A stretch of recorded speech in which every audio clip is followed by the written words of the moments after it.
السلام علیکم ویورز، آپ دیکھ رہے ہیں ہمارا ڈیجیٹل میڈیا پروگرام کا باقاعدہ آغاز کرنے سے پہلے ونس اگین میں اپنے ویورز سے ریکویسٹ کروں گا کہ ہمارے چینل کو ضرور سبسکرائب کیجئے،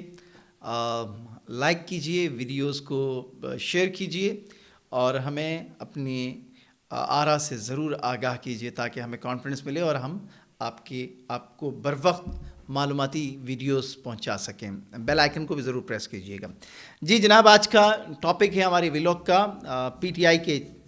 بانی چیئرمین عمران خان صاحب پر ہر قسم کی ان سے ملاقات پر پابندی عائد کر دی گئی ہے، اور یہ پابندی پنجاب گورنمنٹ کی جانب سے عائد کی گئی اور ایسے موقع پر عائد کی گئی جب خیبر پختونخوا کے وزیر اعلیٰ امین گنڈا پور ان سے ملاقات کے لیے اڈیالہ جیل پہنچے تو پنجاب اڈیالہ جیل کی انتظامیہ نے یہ کہہ کر انہیں واپس کر دیا کہ پنجاب حکومت کی جانب سے عمران خان سے ملاقات پر پابندی عائد کی گئی ہے۔ بہرحال اس کا سخت رد عمل دیا گیا پی ٹی آئی کی قیادت کی جانب سے،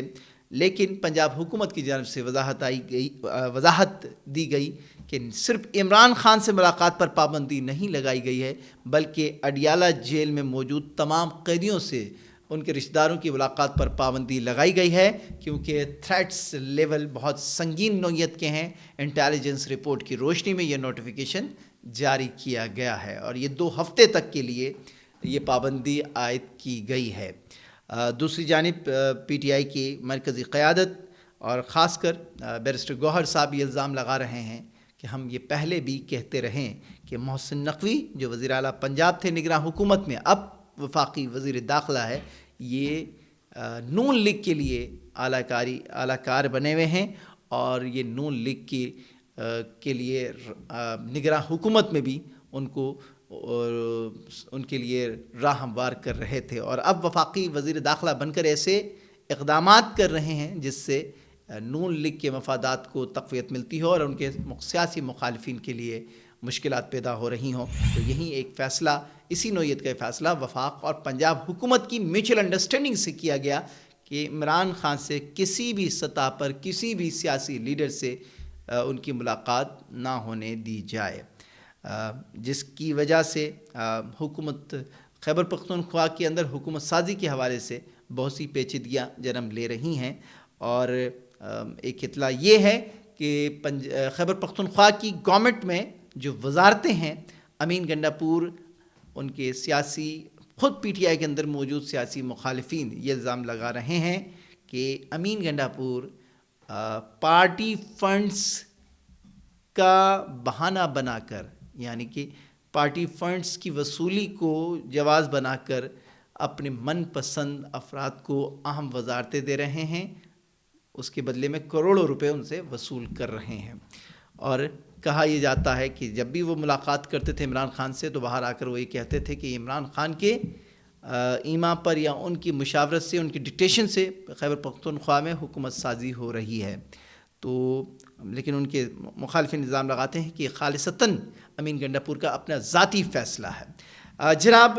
بڑا مشکل مرحلہ ہوگا یقینی طور پر پی ٹی آئی کے لیے کہ وہ اپنی مرکزی قیادت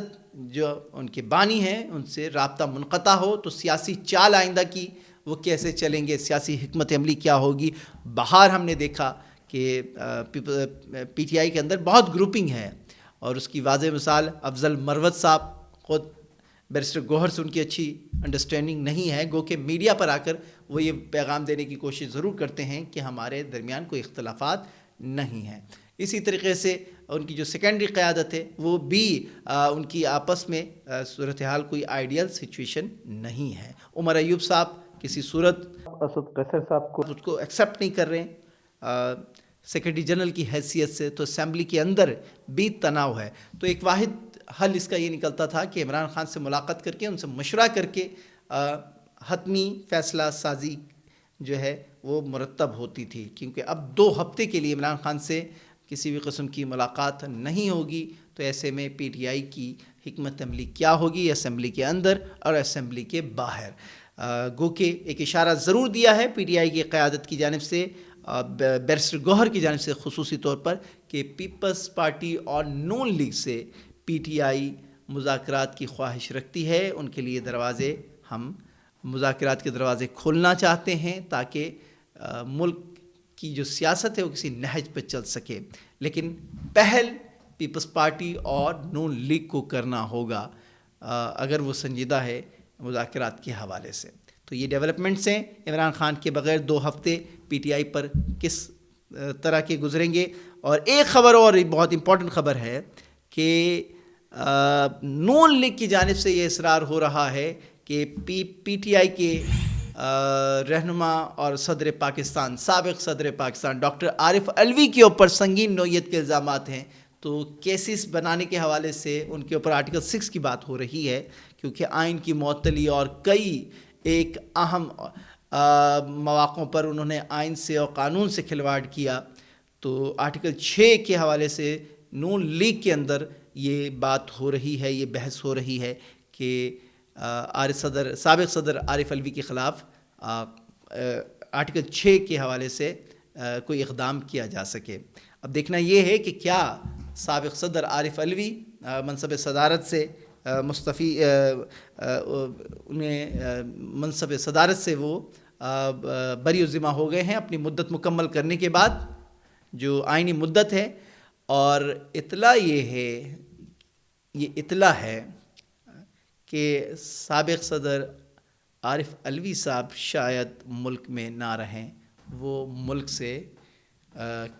سے باہر کہیں چلے جائیں کیونکہ ان کے اوپر سنگین نوعیت کے الزامات ہیں اور اگر مقدمات قائم ہوتے ہیں تو بڑی مشکلات ہوں گی. ہو سکتا ہے کہ آئندہ چند گھنٹوں میں چند دنوں میں عارف علوی صاحب ملک سے نکل جائیں. لیکن دوسری طرف بڑی ایک اور اہم خبر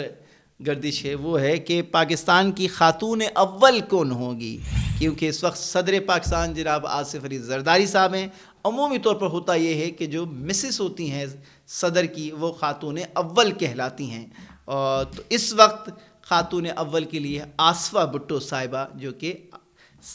آصف علی زرداری صدر پاکستان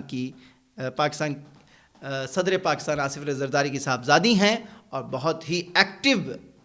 بچی ہیں. بہرحال عمر میں بہت چھوٹی ہیں تو اس لیے ہم بچی کا لفظ استعمال کر رہے ہیں, لیکن بہت بڑا منصب دینے جا رہے ہیں. شاید یہ ان کی سیاسی تربیت کا باقاعدہ آغاز ہو, گو کہ انہوں نے الیکشن کمپین میں بھرپور حصہ لیا ہے, لیکن خاتون پاکستان خاتون اول کی حیثیت سے یہ ٹائٹل آصفہ بھٹو کے سر سجے گا. تو اس سے بھی ایک سافٹ امیج دنیا میں جائے گا کہ پاکستان میں خاتون کو خاص کر اور بالخصوص ہر عمر کی خواتین کو کتنی اہمیت دی جاتی ہے. بہرحال اب تک کے لیے اتنا ہی. آئندہ ایک اور موضوع کے ساتھ آپ کی خدمت میں حاضر ہوں گے. تب تک کے لیے اللہ نگہبان. جاتے جاتے ایک ریکویسٹ ونس اگین, ہمارے چینل کو ضرور سبسکرائب کیجیے اور بیل آئیکن کو پریس کیجیے. اللہ نگہبان.